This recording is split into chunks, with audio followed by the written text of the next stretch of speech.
Job లేక ఇబ్బంది పడుతున్నారా? అయితే మెడికల్ కోడింగ్ మీకు మంచి ఆప్షన్. వెంటనే కాల్ చేసి కోర్సులో జాయిన్ అవ్వండి. నమస్కారం అలగారి రవీంద్రనాథ్ గారు. నమస్తే అండి సిరి గారు. అంటే ఇప్పటి వరకు మనం ఎన్నో రకాలుగా కౌన్సిలింగ్ అయితే చేయడం జరిగింది. అందులో భాగంగానే ఒక కాల్ అయితే రావడం జరిగింది. అంటే గృహింస చట్టం ఏదైతే ఉందో అది సాధారణంగా కోడలికే ఉంటుందని చాలా మంది భావిస్తూ ఉంటారు. అయితే ఒక అత్త కాల్ చేసి అంటే నన్ను నా కోడలు రకరకాలుగా హింసిస్తుంది, నేను గృహింస చట్టం కింద నా కోడల మీద నేను కేసు వేయొచ్చా అని అడగడం జరిగింది. సార్, దీనికి అంటే గృహింస చట్టం అత్తకి వర్తిస్తుందా? దీన్ని లీగల్ పరంగా వెళ్ళాలి అంటే ఎలా ఉంటుంది? చాలా అద్భుతమైన క్వశ్చన్ సిరి గారు. ఇది చాలా మందికి తెలియాల్సినటువంటి అవసరం కూడా ఉంది. అంటే గృహింస చట్టం, డొమెస్టిక్ వైలెన్స్ అని ఏదైతే మనం అంటుంటామో చాలా వరకు 95% మనం ఎక్కడ చూసిన కేసుల్లో ముఖ్యంగా భార్య పెడుతూ ఉంటుంది భర్త తరపు బంధువుల మీద కానీ, లేకపోతే ఆ స్నేహితుల మీద కావచ్చు, లేకపోతే అక్కడ పనిచేసినటువంటి వర్కర్స్ మీద కూడా చాలా సందర్భాల్లో పెట్టేటువంటి కేసులు మనం వింటూ ఉన్నాం.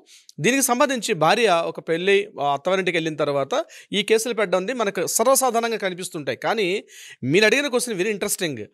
కోడల వల్ల కూడా బాధింపబడినటువంటి అత్తలు కూడా చాలామంది ఉన్నారు. అవును, ఫుడ్ పెట్టట్లేదని, నన్ను చాలా అధికంగా చూసుకోవట్లేదని చెప్పి, ఇంట్లో పెద్ద దిక్కు లేరు, నా భర్త లేరు, నా కోడలు ఏకైక కోడలే ఉంది, నన్ను ఇంటిలో ఉండనివ్వట్లేదు, నన్ను బయటికి గెంటేస్తుంది, నన్ను కూర్చున్నా నిలబడినా అబ్యూజ్ లాంగ్వేజ్ తిడుతూ ఉంది, నన్ను అనేక విధాలుగా మానసికంగా శారీరకంగా హింసిస్తుంది, నా కొడుకు వచ్చేటప్పుడు మాత్రం చక్కగా యాక్షన్ చేసుకుంటూ మళ్ళీ చాలా సామరస్యంగా పూర్వకంగా ఉంటుంది, ఎప్పుడైతే నా కొడుకు అక్కడి నుంచి ఆఫీస్కి వెళ్ళిన సందర్భాల్లో ఇక నేను నా కోడలు మాత్రమే ఇంట్లో ఉన్నటువంటి సందర్భాల్లో కోడలు నా పైన చాలా పైశాచికంగా ప్రవర్తిస్తుంది, తిడుతుంది, కొడుతుంది, నాకున్నటువంటి ప్రాపర్టీ ఏదైతే ఉందో ఆ ప్రాపర్టీ రాసిస్తావా ఇవ్వవా అని చెప్తూ తేడా వస్తే నేను నీ మీద కేసు పెడతానని చెప్పి నన్ను భయపెడుతుందని చెప్పి ఇటీవల కాలంలో కొన్ని కేసులు కూడా మనకు వస్తున్నాయి సిరిగారు. అయితే ఈ చట్టం ఏం చెప్తుంది అంటే ప్రతి ఒక్కరూ తెలుసుకోవాల్సిన విషయం ఏంటంటే women's protection for the domestic violence అంది ఏంటంటే ఈ యాక్ట్ 2005లో వచ్చింది. ఇది మహిళలకి, ఇది ఉమెన్స్ అని చెప్పారు తప్పించి ఎక్కడ కోడలు నిర్వచించలేదు. ఇది గుర్తుపెట్టుకోవాలి. ఈ వీడియో చూస్తున్న పెద్దవాళ్ళైనా ఎవరైనా గుర్తుపెట్టుకోండి, ఉమెన్స్ అని చెప్పడం జరిగింది. ఉమెన్ అంటే ఎవరు అంటే పెళ్ళి చేసుకున్న వాళ్ళు కావచ్చు, లేకపోతే పెళ్లి చేసుకోవడానికి రెడీగా ఉన్నటువంటి అమ్మాయిలు కూడా కావచ్చు, అదేవిధంగా ఇంట్లో ఉన్నటువంటి అత్త, తల్లి, సోదరి, అక్క, చెల్లెళ్ళు, బామ్మగారు, ఇంట్లో పెద్దవాడు ఉంటారు, వయసు మెరిగిపోయినటువంటి ఒక 70 ఏళ్ళ ఉంటున్న బామ్మగారు ఉంటారు. ఇలా మహిళలున్న ప్రతి ఒక్కరు కూడా రక్షణ కల్పించేది ఈ డొమెస్టిక్ వైలెన్స్ యాక్ట్ అనేది ఉంటుందన్నమాట.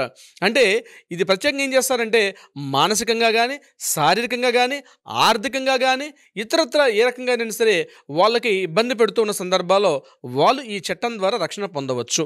ఇప్పుడు మీరు అడిగిన క్వశ్చన్లో ఉన్నట్టుగా కోడలు అత్తగారిని భయపెడుతూ మానసికంగా, శారీరకంగా బాధిస్తున్న సందర్భాల్లో ఇమీడియట్గా కూడా చట్ట ప్రకారంగా మనం కోర్టు ద్వారా కూడా రక్షణ పొందే హక్కు కూడా ఈ డొమెస్టిక్ వైలెన్స్ ద్వారా ఉంది. సార్, అలాగే మీరు అన్నారు ఇది కేవలం మహిళలకి, ఎవరికైనా కూడా ఇది వర్తిస్తుంది అని.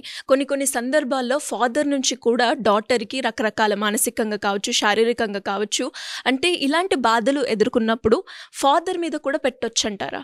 డెఫినెట్గా ఉంటుందండి సిరి గారు. నేను ఒక ఎగ్జాంపుల్ కూడా చెప్తాను. ఆవిడ ఒక యాక్టర్, యాక్చువల్గా ఆ యాక్టర్ తన చాలా ఇన్కమ్ సంపాదించుకుంటుంది ఆవిడ. అయితే ఇంట్లో తండ్రి పూర్తి అజమాయిషితోటి ఆమె సంపాదించిన ఏదైతే ఇన్కమ్ ఉందో మొత్తం తను తీసుకొని తన అదుపాజ్ఞంలో ఉండాలని చెప్పి తండ్రి పూర్తిగా ఆ పిల్లని అంటే ఆ కూతుర్ని శారీరకంగా, మానసికంగా చాలా వేధింపులు గురి చేస్తూ ఉంటే ఆ అమ్మాయి తన తండ్రి మీద కూడా ఈ డొమెస్టిక్ వైలెన్స్ అనేది కూడా పెట్టడం జరిగింది. దానికి సంబంధించి ఆధారాలు చూపించాల్సినటువంటి అవసరం కూడా చాలా వరకు ఉంటుంది. ఏదో అంటే ఇతరత్ర వేరే కార్యకలాపాల వల్ల పెడుతూ తండ్రి మీద ఏదో మార్కెట్లో చెడ్డ చేయడం కాకుండా, ఒకవేళ ఆ తండ్రి నిజంగానే ఆమెను శారీరకంగా, మానసికంగా తన యొక్క వ్యక్తిగత స్వేచ్ఛకు భంగం వాటిల్లే విధంగా ప్రవర్తిస్తూ ఉంటే సరైనటువంటి సాక్ష్యాధారాలు కానీ చూపించగలిగితే అటువంటి సందర్భాల్లో తండ్రి మీదనైనా సరే ఆ కూతురు ఈ డొమెస్టిక్ వైలెన్స్ యాక్ట్ అంది, గృహింస నిరోధక చట్టం అనేది ఎవరి మీదనే పెట్టుకునే అవకాశం కూడా ఉంటుంది. ముఖ్యంగా మహిళలు అయితే చాలు, దానికి సంబంధించి ఏజ్ లిమిట్ కూడా లేదు. చిన్నపిల్లలు అయిపోయి మేజర్లోకి వెళ్ళినటువంటి ప్రతి ఆడపిల్ల, ప్రతి మహిళ కూడా ఈ డొమెస్టిక్ వైలెన్స్ అంటే గృహింస ఇంట్లో జరుగుతున్నటువంటి తన కుటుంబ సభ్యుల మీద, అంటే బయట జరిగే సంఘటన గురించి నేను మాట్లాడలేదు, వేరే వీడియో చేద్దాం మనం. ఇంట్లో ఉన్నటువంటి కుటుంబ సభ్యులు ఎవరైనా సరే ఆ అమ్మాయిని కానీ వేధింపులు గురి చేస్తూ ఉంటే వాటికి సరైన సాక్ష్యాధారాలు కానీ చూపించుకోగలిగితే ప్రతి ఒక్కరికి ఉంటుంది.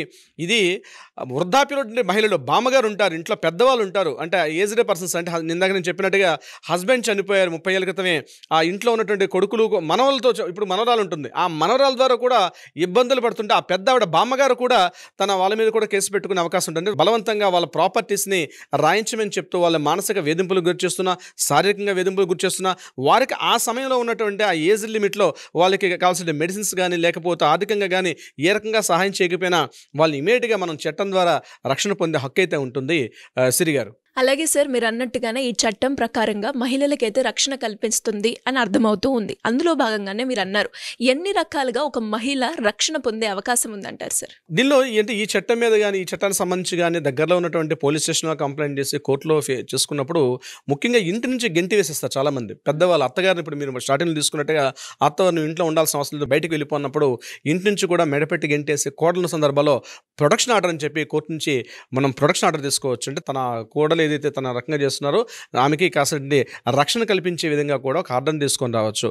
రెండవది రెసిడెన్షియల్ ఆర్డర్ అంటారు. అంటే ఆ ఇంట్లో ఉండే హక్కు పెద్దావిడ కాబట్టి ఇంట్లో ఉండాల్సింది ఆ కోడలకు కూడా కోర్టు ద్వారా ఆర్డర్ చేపించి ఆ ఇంట్లో తన ఉన్నటువంటి ఇంట్లో ఉండే అవకాశాన్ని కూడా రెసిడెన్సీ ఆర్డర్ అంటారు.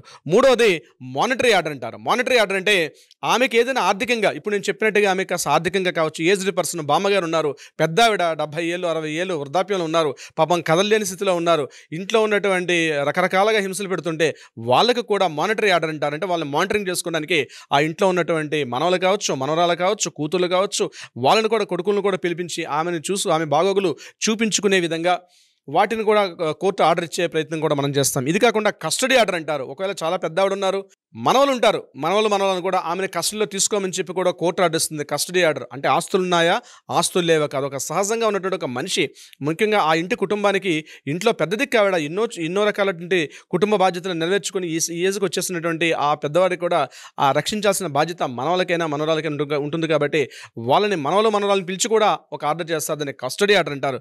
ఇంకోటి కంపెన్సేషన్ ఆర్డర్. కంపెన్సేషన్ అంటే ఆవిడ ఈ కేసు వరకు ఉన్నటువంటి ఈ కోర్టులో కేసు ఫైల్ చేసిన తర్వాత ఆవిడకు ఉన్నటువంటి మానసిక క్షోభ, శారీరక క్షోభ, రకరకాలుగా హింస పడితే వాళ్ళకి నష్టపరిహారం కూడా కోర్టు ఆ కోడలకు కావచ్చు, కూతురులకు కావచ్చు, కొడుకులకు కావచ్చు, మనవలకు కావచ్చు, మనవరాలకు కావచ్చు, అది కూడా పొందే హక్కును కూడా దాన్ని కంపెన్సేషన్ ఆర్డర్ అంటారు. అంటే నష్టపరిహారాన్ని కూడా ఇప్పించే అవకాశం కూడా కోర్టు ద్వారా మనం పొందే అవకాశం ఉంటుంది. సిరిగారు, మరి దీన్ని ఎవరైనా కూడా నేను అప్రోచ్ అవ్వాలి అనుకున్నాను, లీగల్ పరంగా వెళ్ళాలి అనుకునేటప్పుడు ఎలా ఉంటుంది సార్ ప్రొసీజర్?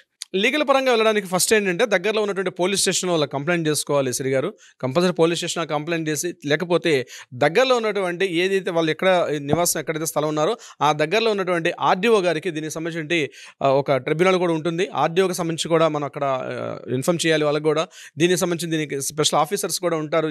ఈ రకమైనటువంటి ఈ డొమెస్టిక్ వైలెన్స్ సంబంధించి, ముఖ్యంగా మహిళలకు సంబంధించి వాళ్ళకి ఇన్ఫార్మ్ చేయాలి.